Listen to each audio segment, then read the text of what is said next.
Good morning and welcome to my channel in All Seasons Homestead.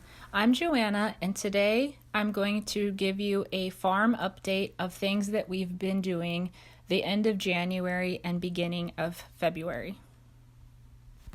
Our weather here in Northeast Missouri has been up and down. We've had some days in the 50s, even 60s, and so we got a lot of chores done. Then we've been back down into the teens and single digits. We've had some ice, so it's kind of hard to remember what day is what.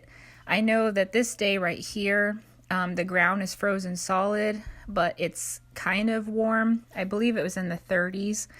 We've been moving mamas and baby goats out of their stalls into other lots and different places so the babies can jump around and get some sunshine and explore. And we still have, I believe, 3 more mamas left to kid. We've had 7 babies born so far, and they're all doing great. You can see right there that they're just jumping and playing. They're so excited to be outside. I bet they will go crazy once the grass comes in and the weather warms up.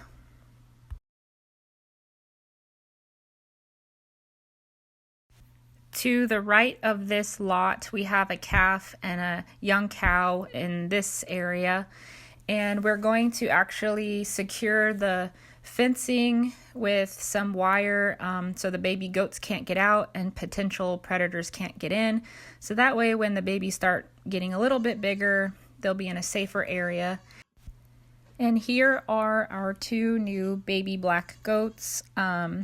Their mama decided to have them outside in the hay. They are currently still with their mother in the stall just to keep them safe and warm. They will not be joining their little friends quite yet. But they're doing great and they're healthy and we are enjoying them.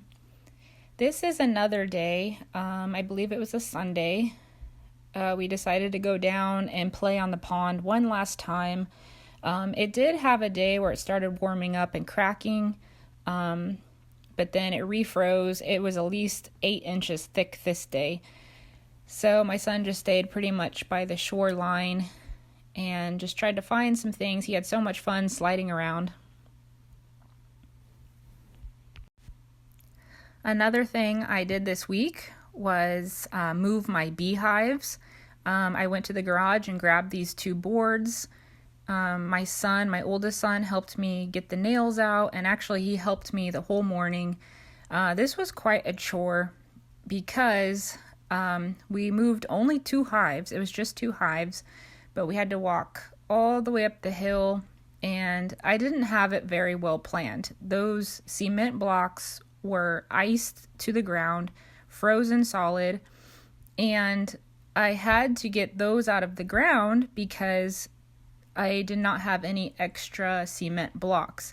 I should have had the whole base set up where I'm going to move the hives already, so that way we just pick up the hives and move them to the new location. But I didn't think about the ice gluing them to the ground, so it took quite a lot of effort and a lot of work to break through the ice, dig into the ground.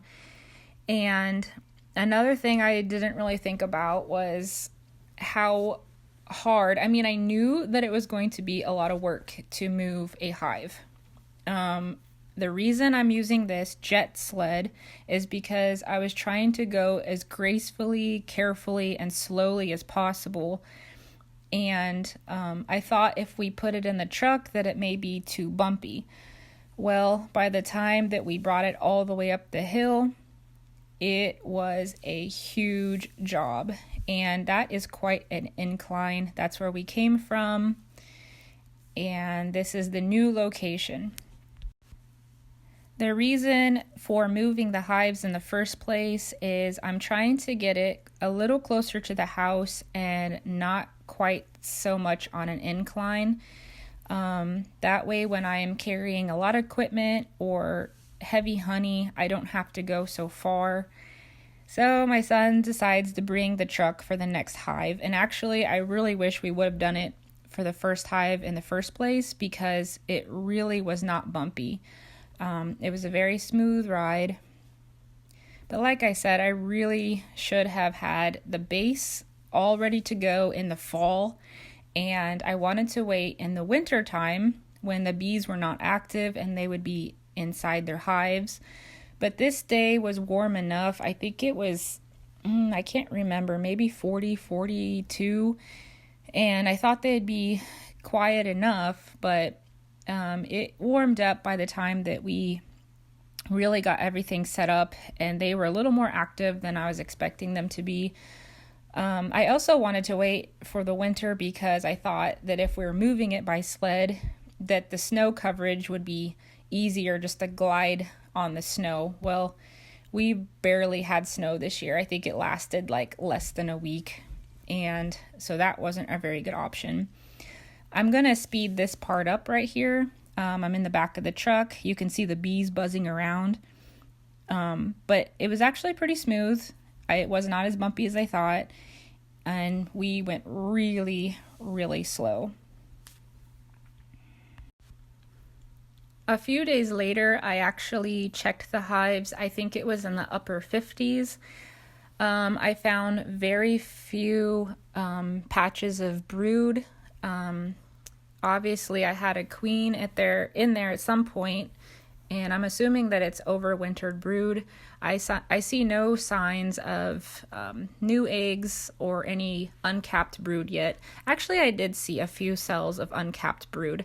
I did not find the queen, but they were all surviving, and I don't think she's quite laying yet. And here is the 60-day degree weather. This is the strawberry patch. And this was all leftover leaves, old leaves. And so I decided to go ahead and start cleaning up this strawberry patch and trying to just knock off one thing off my list. I probably shouldn't have cleaned it so thoroughly in the beginning of February because I feel like I was removing kind of their protective barrier. And we still have quite a bit more winter to go. So what I did was I went ahead and cleaned them up, and I covered them with straw.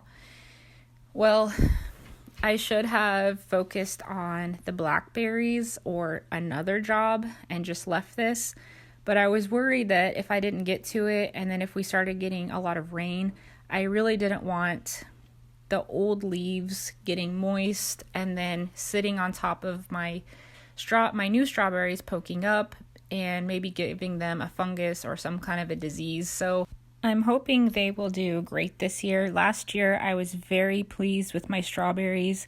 They did great. We had gallons and gallons of frozen strawberries. I made strawberry jelly. And they were big, red, and sweet. I do want to focus more on June bearers this year. I think I have enough ever-bearing varieties. The runners are very, very time-consuming, and I think I just want one big crop. And so I think I'll have at least 2 rows of that, maybe 3. And I really wish I could tell you how big this area is.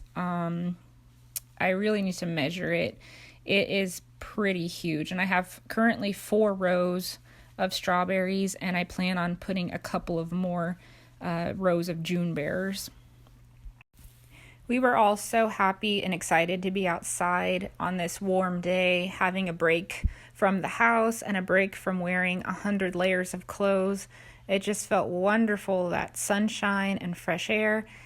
And the kids had one of the baby goats with us about the whole time. She just ran around and played, and the kids really wore her out. I spent the next 2 hours just cleaning up around each strawberry plant. I pulled out the old crusty runners that I didn't get to in the fall, and some of the leaves and the mulch buildup, and I just worked around each plant. The June bearers were actually very fast, but these guys, this row took a while.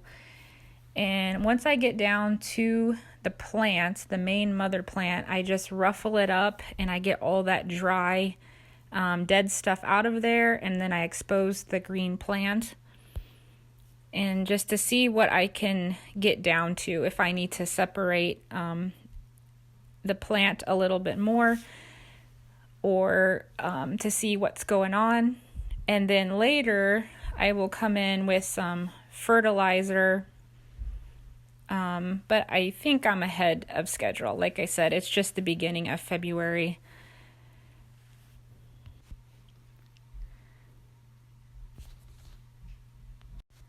I also worked between the rows as well.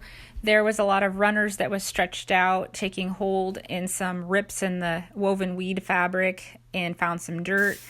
And sometimes it's so hard to rip out a plant that's taken hold, so I will uproot it and replant it. But last year kind of got a little crazy with the strawberry plants just reaching out and taking hold wherever it wanted to. Like I said, the crop was great last year, but I worked on the rows in between and put some new fabric down so that way it's more maintained and stays in its rows. I think we did a good job of hitting some of our goals this week and really taking advantage of the nice weather. I always get really excited at this time of year. I'm just ready for spring, ready to go, but we still have a lot of farm chores to do and a lot more school to focus on. I think that's all for this video. I just want to say a big thank you to all who are liking and subscribing and commenting to my videos. I appreciate it so much, and I'll see you soon.